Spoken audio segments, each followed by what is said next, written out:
Okay, so let's say that Nicholas was going to write a sentence. I like my red car. So in the margin, I would write car because it's R controlled. That would be hard for him to hear. And like is a sight word, but in case he has a hard time, I would write it in the margin of his paper. So any words that are very difficult to sound out, you just kind of write in this margin. So the way I would scaffold is Nicholas would say this sentence again, and we're going to count the words. Okay. I like my red car. Okay, so 5 lines. Let's hear them interact. Give us some of this drama. 4, 5. Okay, here goes. This would just help him to remember. Then I would have him revoice it or say it again. I like my red car. So now he knows that. He has like over here, but I'm pretty sure he probably remembers this. And this magic geese makes the I say I, long up. I like, he knows my. Red, he should sound out. Ed. But if not, it's over here. We can put it in the margin as well, because he's probably going to use this word a lot if I remember Nicholas with his colors. So, but ed. This is your consonant, vowel, consonant pattern. So I like my red, and then he has car in the margin of his paper, because this is an R-controlled word, so it's kind of hard. Okay, so I would say, Nicholas, here's your sentence. I like my red car. So by actually writing the lines for him, he can keep saying the words, because you have the lines right here. He can also use his hands to scaffold. I like my red car. 5 words. And then I would say to him, so tell me something about your car. So if he says, my car goes fast, okay, my car goes fast. So, my car goes fast. Again, I can scaffold and write a line for every word, okay? He's going to go ahead, he knows my. He has the word car in the margin. He has it here as well. My car goes. You can just try to ear spell. He might put an S or fun. My car goes and this is the blend. He can sound it out. So now he has 2 sentences. So we'll go back and read it again. I like my red car. My car goes fast. And he has, I would say, okay, so tell me something else about your car. Where do you play with your car? Maybe he might say, I play outside. I play outside. So I play outside. 3 words.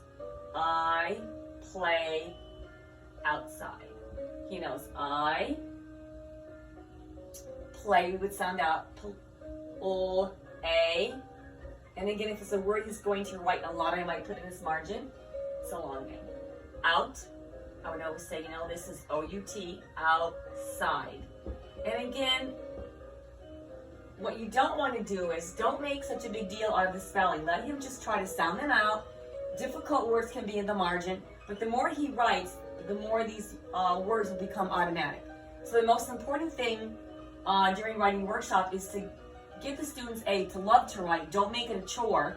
Don't harp on certain things, because spelling will come. But I know it's harder for Nicholas when he's trying to figure out the vowel sounds.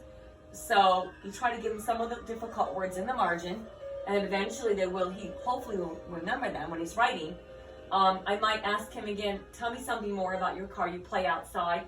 He might say, I play outside on the driveway. So I may say, okay, well, let's add that. On the driveway. It's on. He knows the. And again, driveway. That's a hard one, so I may put it over here for him. Say there's a blend, D-R-I-V-E, driveway. Okay. And that will help him scaffold so he can write the words here. Driveway, period. So basically what we do is, Nicholas should have a journal. He should write every day just a little bit and then, increase. But just let him tell his stories. Write his stories. And again, you can help him by saying, I will scaffold for you, Nicholas. I will. Let's count the words. What's the first thing you want to say? What's your first thought, your first sentence? Count the words on his hand. Use as a scaffolding. And then go ahead and write the lines. And he can write the words. You can say, well, you've got 5 words in your first sentence. Let's try to write those 5 words. And then just talk. Like, what else would you want to say about your topic? And then just kind of help him. And again, you know, just make it fun. Like if you go somewhere and you say, let's talk about I went to the store, or I went and got ice cream today. And just kind of like ease into it. But every day he should write, because the more he writes, the easier it's going to become, because reading and writing are so connected. This is also helping him with his reading. So when Nicolas left me, 2019, you know, he was doing just this. And I even actually I was showing his work at a conference. So he's very capable. The thing is not to push so much, never to make it a chore. Make it fun, make him feel confident by letting him see what he can do. And like the more you talk, the more he gets ideas, he might add to a story, and then he can draw his picture. So that's really what I do during writing workshop, what I have done for Nicolas.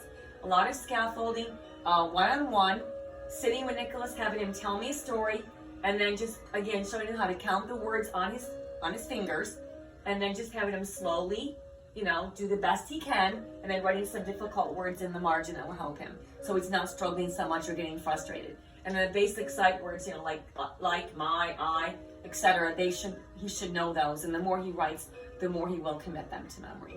So I hope this helps. Like I said, feel free to call me anytime, and I can help you. Just like I said, don't focus so much on the spelling, mechanics, the grammar.